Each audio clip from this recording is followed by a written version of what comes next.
தமிழ்நாட்டில் 2 திராவிட கட்சிகள் வேண்டாம்னு சொல்லிட்டு தான் ஒரு மாற்றம் வேணும்னு சொல்லிட்டு விஜய் அவர்கள் வந்து தாவேகா கட்சி ஆட்சி கட்டில உட்கார வச்சிருக்காங்க மக்கள்.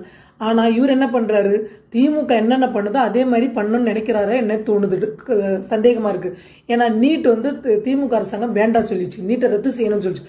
அதே தான் இவர் இன்னைக்கு கூட சொல்லியிருக்காரு, நீட்டு தேர்வு வந்து ரத்து செய்யணும், நீட் வேண்டான்னு சொல்கிறீங்களே, நீட்டு வேண்டான்னு நிராகரிக்கிறதுக்கு ஒரு காரணத்தை ஜோசப் விஜய் அவர்கள் சொல்ல முடியுமா?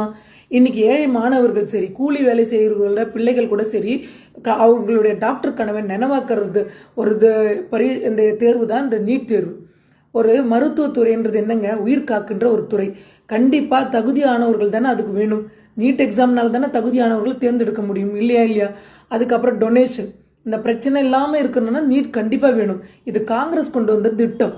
அதாவது நான் ஜோசப் விஜய் அவர்கள்ட்ட கேட்குறேன், நீங்கள் இந்த நீட்டு வேண்டான்னு சொல்கிறதுனால நீங்கள் அதே போல் இந்த குரூப் 2 +2 10th இந்த எக்ஸாம் கூட பேசாமல் நீங்கள் ரத்து பண்ணிவிடுங்களேன், ரொம்ப உங்களுக்கு புண்ணியமாக போகும். இந்தியாவில் எந்த மாநிலத்தில் இல்லைங்க இந்த அக்கப்போர், தமிழ்நாட்டில் மட்டும்தான் நீட்டுண்டு. இதே தான் 5 வருஷமாக திராவிட முன்னேற்ற கழகமும் பண்ணிச்சு. நீட்டை நாங்கள் ரத்து பண்ணுவோம், நீட் ரகசியம் தெரியும்னு சொல்லிட்டு மாணவர்களை ஒரு கன்ஃபியூஸ் நிலையில் வச்சுருந்தாங்க. அதே நிலைமைக்கு தான் நீங்களும் கொண்டு வர நினைக்கிறீங்களா ஜோசப் விஜய் அவர்களே? தயவு செய்து நீங்கள் வந்து திராவிட அரசு திமுக என்ன செய்தாங்க அதை தயவு செய்து செய்யாதீங்க தான் நான் சொல்கிறேன். மாணவர்கள் நலனை வந்து நீங்கள் கருத்தில் வைங்க. ஒரு மாற்றம் வேணும் தான் உங்களை கொண்டு வந்திருக்காங்க.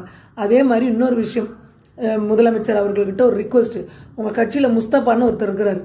அவர் இன்னைக்கு வந்து நாங்களும் வந்து சனாதனத்தை ஒழிக்க தான் வந்திருக்கிறோம்னு சொல்லியிருக்காரு.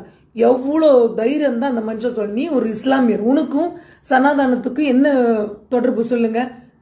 இதே மாதிரி தான் திமுக சொல்லி இன்னைக்கு ஆட்சிக்கு வர முடியல. நான் டெங்கு கொசுவை மாதிரி சனாதனத்தை ஒழிக்கணும் உதயநிதி சொன்னார். இன்னைக்கு நாங்கள் வந்து குளத்தூரில் டெங்கு ஒழிச்சிட்டோம், மலேரியாவை ஒழிக்க முடியல, அது தப்பிச்சுக்கிச்சு இந்த எலெக்ஷனில். சரிங்களா? அந்த நிலைமைக்கு தான் இருக்குது. தயவு செய்து உங்கள் கட்சியில் இருக்கிற எம்எல்ஏ கிட்ட நாவடக்கம் தேவைன்னு சொல்லுங்கள்.